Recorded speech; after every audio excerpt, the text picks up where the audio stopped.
Hello guys, আমরা বেরিয়ে পড়লাম চাকলার উদ্দেশ্যে। তো অনেক দিন হয়ে গেল, অনেকগুলো দিন কি 3 মাস হয়ে গেল আমরা চাকলা ধামে যাইনি লোকনাথ বাবার কাছে পুজো দিতে। তো মনটা খুবই চাকলা চাকলা করছিল। আর আমার মাঝে মধ্যেই চাকলায় না গেলে যেন ঠিক ভালো লাগে না। আমি ওখানে গিয়ে যে কতটা শান্তি পাই, লোকনাথ বাবার পুজো দিয়ে যে কি আনন্দ হয় সেটা আমি কাউকে বলে বোঝাতে পারবো না, এতটাই আমার ভালো লাগে আর কি। যাই হোক, প্রথমেই দেখলে আমরা সন্দেশ কিনে নিলাম, বাবার কাছে যাচ্ছি পুজো দিতে, তো সন্দেশ নিয়ে আমরা এখান থেকে পুজোর ডালা কিনে নিলাম। আর লোকনাথ বাবার তো খুবই প্রিয় হলো মিছরি, তো মিছরি নিয়ে নিলাম। এবারে মন্দিরের উদ্দেশ্যে আমরা কিন্তু হেঁটে চলেছি। যেহেতু রবিবার ছিল, আমরা গতকালকে গিয়েছিলাম, তো প্রচুর ভক্ত গেছিল লোকনাথ বাবাকে দর্শন করতে, পুজো দিতে। আর না কি বলবো, রোদও সেরকম দিয়েছিল, প্রচণ্ড রোদ। তোমরা ভিডিওটা পুরোটা ওয়াচ করো, দেখতে পাবে। আমরা যখন ধূপকাঠি মোমবাতি ধরাতে গেছি, জ্বালাতে গেছি, তখন ওখানটায় দাঁড়ানো যাচ্ছে না, এতটাই রোদের তাপ। তো আমরা দিয়ে দিলাম ব্রাহ্মণের কাছে পুজো দেওয়ার জন্য। ওখানে নাম গোত্র বলতে হলো, বললাম। এবারে আমরা যাচ্ছি, দেখো, ধূপকাঠি ধরিয়ে দিতে।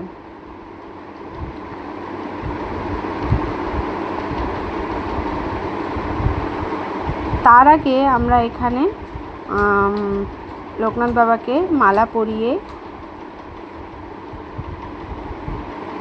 প্রণাম করব সবাই মিলে।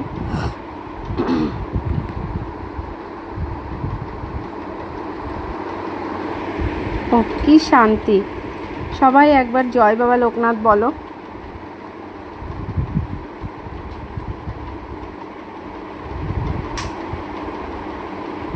সত্যি কথা বলতে, মনে প্রাণে ভক্তিভাবে যদি লোকনাথ বাবাকে ডাকা হয় আর কোনো কিছু চাওয়া হয়, লোকনাথ বাবা সত্যি কিন্তু ডাক শোনে। আমি এটা অনেকবার, বহুবার প্রমাণ পেয়েছি। আমি ছোটোবেলা থেকেই লোকনাথ বাবার ভক্ত। যেটুকু পারি, আমি তো সেরকমভাবে পারি না, তবে যেভাবে পারি সেভাবেই আমি লোকনাথ বাবাকে ডাকার চেষ্টা করি। কিন্তু লোকনাথ বাবা সবসময় আমার সহায় থাকেন। খুব ভালো লাগে। আমি বাড়িতেও পুজো করি, সামনে আবার জন্মাষ্টমী তিথিতে লোকনাথ পুজো, সেই দিনও বাড়িতে কিছু আয়োজন করে পুজো করব। তো দেখো, আমরা এখান থেকে যাচ্ছি হলো ধূপকাঠি মোমবাতি দিয়ে আরতি করার জন্য। আর দেখো, তোমরা দেখতেই পাচ্ছ কেমন রোদ, আর প্রচণ্ড পরিমাণে ভিড় হয়েছে। যেহেতু সানডে ছিল, তোমাদেরকে দেখাচ্ছি। দেখো কত লোক, কালকে পুজো শুরু হয়ে গেছে, তবুও কিন্তু সব ভক্তরা এসেই যাচ্ছে আর কি পুজো দেওয়ার জন্য। ভালো করে দর্শন করো লোকনাথ বাবাকে।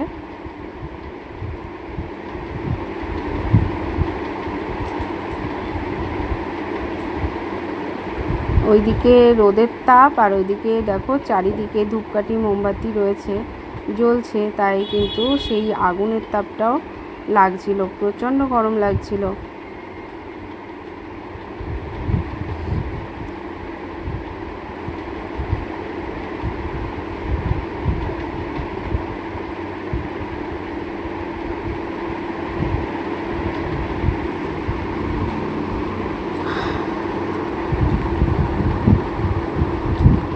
এইবার আমরা আবার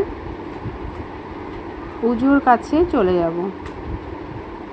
দেখো মালাগুলো কত সুন্দর লাগছে, বিভিন্ন রকমের জবা, টগর, তারপরে নীলকণ্ঠ, তারপরে যে হলুদ কলকে ফুলগুলো হয় সেই ফুল, সব কিছু দিয়ে মোটামুটি মালা তৈরি করা হয় এখানে।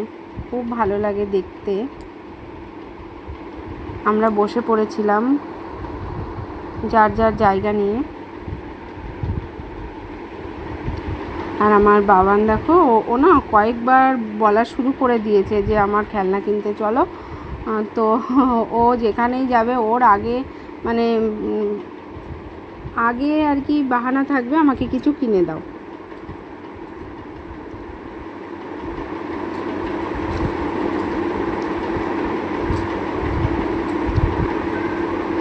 আমরা অন্য দিন যখন যাই তখন তাড়াতাড়ি হয়ে যায়, আর যেহেতু বললাম সানডে, তার কারণে কিন্তু অনেকটাই দেরি হয়েছিল পুজো দিতে। আর যখন 19শে জ্যৈষ্ঠ আমরা যাই তখন তো অনেকটা লাইন থাকে, একদম সারা মাঠ জুড়ে লাইন থাকে।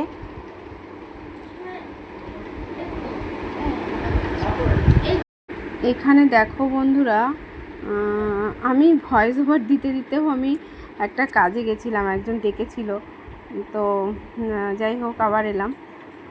এখানে ভোগের জন্য মানে বাবার ভোগের জন্য সব আয়োজন চলছিল, আর এখানটায় ফুল দিচ্ছিল, পুষ্পাঞ্জলি হবে।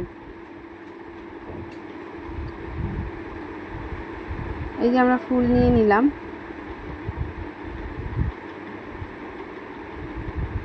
এবার সবাই হাতে ফুল নিয়ে নেব আর হচ্ছে পুষ্পাঞ্জলি দেব।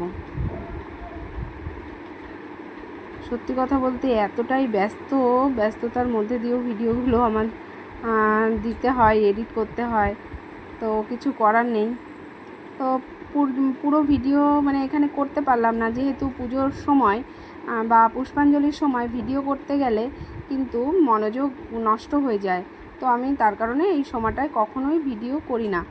আর হলো আমাদের পুজো কমপ্লিট হওয়ার পরে শান্তির জল নিয়েছি, চরণামৃত নিয়েছি, প্রসাদ নিয়েছি, তারপরেই কিন্তু আমরা একটু বেরিয়ে গেছি কিছু কেনাকাটা করার জন্য, বাবান সোনার জন্য কেনাকাটা করেছি, আরও কিছু কেনাকাটা করেছি। তারপরেই আমরা বাড়ির উদ্দেশ্যে রওনা হচ্ছি। যে এগুলো কিনে নিয়েছে একটু দেখিয়ে দিলাম।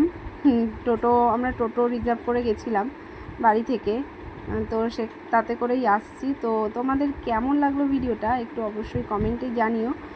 সবাই ভালো থেকো, সবাই একবার মন থেকে বলো জয় বাবা।